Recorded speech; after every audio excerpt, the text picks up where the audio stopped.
Vous avez du boulot après avoir.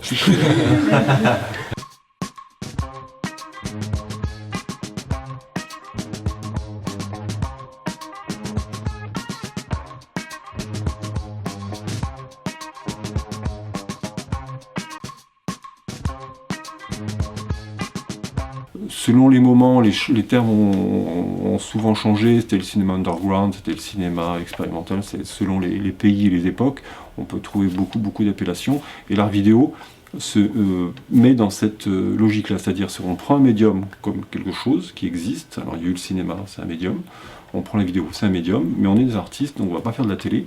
On ne va pas faire de la vidéo comme les autres. On va interroger notre outil. Donc ce qui a produit cet art vidéo. Alors pardon d'être un peu didactique, mais parce que justement les termes ont un certain sens. Et ce qui fait que j'aurais du mal à répondre à la question, parce que peut-être que est-ce que l'art vidéo de nos jours existe? Je ne crois pas, ou je crois qu'il n'existe plus. Après, il y a des croisements qui se sont faits entre justement le cinéma de type narratif, du cinéma, de ce qu'on a pu appeler documentaire, mais qui est un peu aussi, sera un peu long de développer pour montrer peut-être en quoi ce terme est plus que problématique. Et le cinéma en général. Et maintenant, on se retrouve dans un moment technique qui fait que, avec très peu de moyens, vous pouvez faire un film qui sera diffusé dans une salle de cinéma. Vous ne verrez pas la différence avec un film qui a été fait avec beaucoup plus de moyens.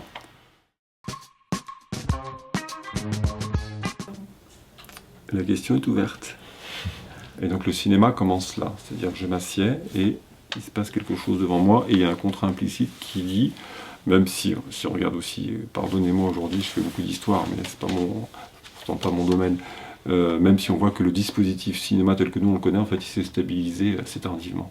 C'est-à-dire vous arrivez, vous prenez votre ticket, ça commence, vous attendez que ça commence, et puis vous restez implicitement jusqu'à la fin. On peut partir en cours de route, mais enfin on sait qu'à un moment donné ça s'arrête, et puis quand c'est fini, la lumière s'allume et vous ressortez. Donc ce qu'on appelle une séance de cinéma. Et que, en tout cas, en dehors peut-être de cette question de la séance, en tout cas, le cinéma, c'est ce rapport au grand écran. Hein, comme dit Jean-Luc Godard, le cinéma, c'est quand on lève les yeux.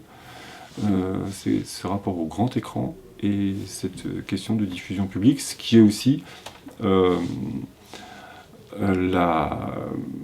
ce qui a été le cas de la première diffusion justement par les Frères Lumière, qui était une diffusion publique et payante. Donc vous voyez, on est sur des questions assez complexes, avec tout un jeu d'implications qui sont ceux de la diffusion, qui sont ceux bien sûr de l'espace de légitimation, parce que est-ce que si on regarde un film sur internet, est-ce que c'est un espace de légitimation, à la différence d'un film qu'on voit dans une salle de cinéma?